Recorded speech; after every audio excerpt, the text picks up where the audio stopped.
On a peaceful Arizona afternoon, Brian Welch and his daughter Janaea share a mutual love for music. That's a song! But just a few years ago, Brian would have given anything for just a few moments of peace.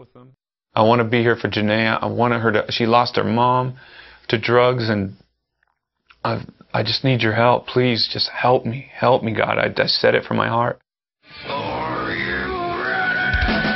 Known to his fans and friends around the world as Head, Brian made it big, multi-platinum big, as co-founder and lead guitarist of the band Korn.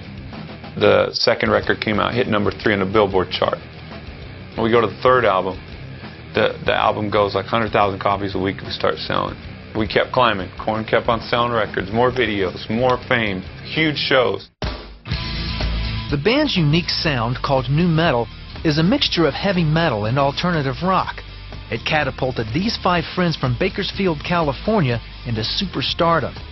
And while most of the world saw Brian the rock star, the man who had it all, Brian tells a different story of how he was dying inside and attempted to kill the pain with drugs and alcohol. I go back on the road and I start drinking, you know, and just be like, okay guys, let's party. Sweep all the pain under the rug, kept sweeping it under the rug. While it didn't seem to affect his music, it had a devastating effect on his marriage. I'd go home and me and my ex-wife would do drugs and fight while Korn's just climbing up to the top. Brian tried several times to quit the drugs, but he was powerless to fight them. Then the arrival of his daughter Janaea changed everything. Brian and his wife Rebecca went on the straight and narrow, at least for a while. And that was like the best thing. That I was like, life's going to be good now. Life's going to be good. I got my band, I got my wife, I got my baby. We're still climbing up. And then I go back on tour. I got clean while she was born and stuff. I go back on tour, pop open the beers after the first show. I'm instantly hooked again. Rebecca starts doing speed at home with the baby. And I'm still climbing, you know, success. And home is just horrible. Rebecca's missing. I'm missing my baby so bad. When I come home, I'm so drunk or hungover. And then I spend a couple days with my kid. I end up bumping into someone that does speed. I do speed at home with my kid. And it just gets worse at home while the success grows, you know. Then his wife left him and Janaea, and they divorced. I panicked. I mean, nothing. My rock star dream, my money, nothing, none of my power, none of my gangster friends could stop that trauma from happening. Eventually, Brian won custody of Janaea. But that started a tug-of-war in his heart. He wanted to take care of his daughter, but hated exposing her to the wild party life of Korn. How could you leave a huge band that's like one of the biggest bands, like it's coming around, rock bands, that changed like music, you know? It's like, how can you leave that? But how can I not be there for my daughter? As Brian agonized over his decision, he dove deeper and deeper into drugs and alcohol. Then one day, he heard his daughter singing a Korn song. When I heard Janaea singing a Korn song called Adidas, it stands for All Day I Dream About Sex. It's like a party song, you know. And when she sang that, you know, she didn't know what she was singing, but it was like, well, what am I doing to my kid, you know? I felt like a loser, the biggest loser in the world. And that's when, around the time when I was having those thoughts, you know, I'm no good for this kid, you know. During that time, Brian went into real estate with 2 partners who happened to be Christians. They never troubled Brian with their faith until... At one point, you reached out to them. What happened? What made you reach out to them? And because you knew they were Christians. They actually reached out to me.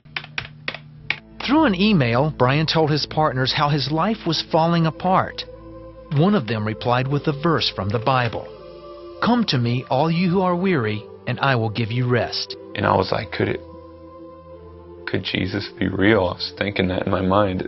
Is this guy not just a goody-goody? Could there really be a God? And is he calling me? And I was like, I looked up that scripture and I wanted it to be true. Eventually, Brian went to church with him. So we went to the service and the music came on. And all these people went up to the front, started praying, and I was like, this place is weird. But I was drawn. I felt something going on. He said, does anybody want to receive Christ? And I did it for myself. I was like, and I said the prayer, went home, rolled up a $100 bill, laid out a big line of speed, snorted it, and said, I remember it perfectly too. I was clear. And I said, Lord, if you're real like that guy says, please take these drugs from me. I can't quit. I want to do them, but I want to stop. Brian snorted speed and read the Bible for a week, searching for answers. Then one day, and I felt this peaceful presence, and I started shaking a little bit, and I got goosebumps everywhere. And the first thing I felt was, I love you. And I was like,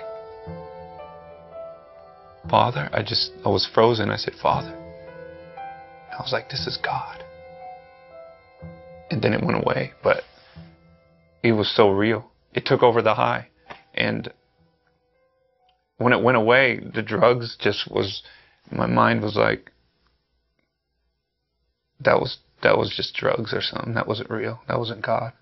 And so I did drugs all night long. The next day, I woke up, and I had a feeling to go to my Bible. I opened it up and I pointed, and it said, the soul who sins is the soul who will die. And to me, right then, I was like, I felt like God told me right there, I revealed myself to you last night. It's time for you to stop the drugs. It's time for you to be done. And I just was consumed with fear. I was like, I went and grabbed all my drugs and threw them in the toilet and just said, I'm done, God.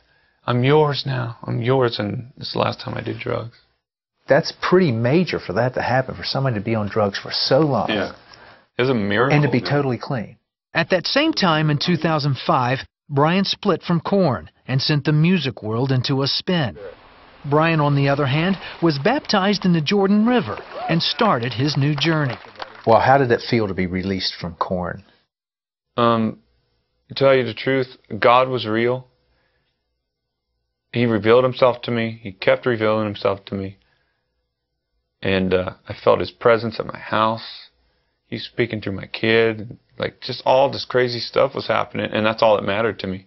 I was like, okay, that band stuff, the stardom, the money, everything, it doesn't matter anymore. It's God. God, it was so real that I was like, I don't care what I do the rest of my life. Brian has taken his responsibility as a father head on. And now, instead of lewd lyrics, Janaea hears her dad talking about the love of Jesus. Brian chronicled his story in a best-selling autobiography called To Save Me From Myself. He's also back in the studio working on a new album. Both the book and the music reflect Brian's journey from self-destruction into the loving arms of God. Why do you think God put you here on this earth? He put me on earth to have fellowship and intimacy with him. I mean, I'm going to spend as much time as I could possibly spend getting to know him every day. I don't want to waste any time. I wasted enough time. It's just, that's what I'm put on earth to do. Is be intimate with God, get to know him as much as I can in here, and let him fill me with the Spirit so he can do the work by bringing people into the kingdom.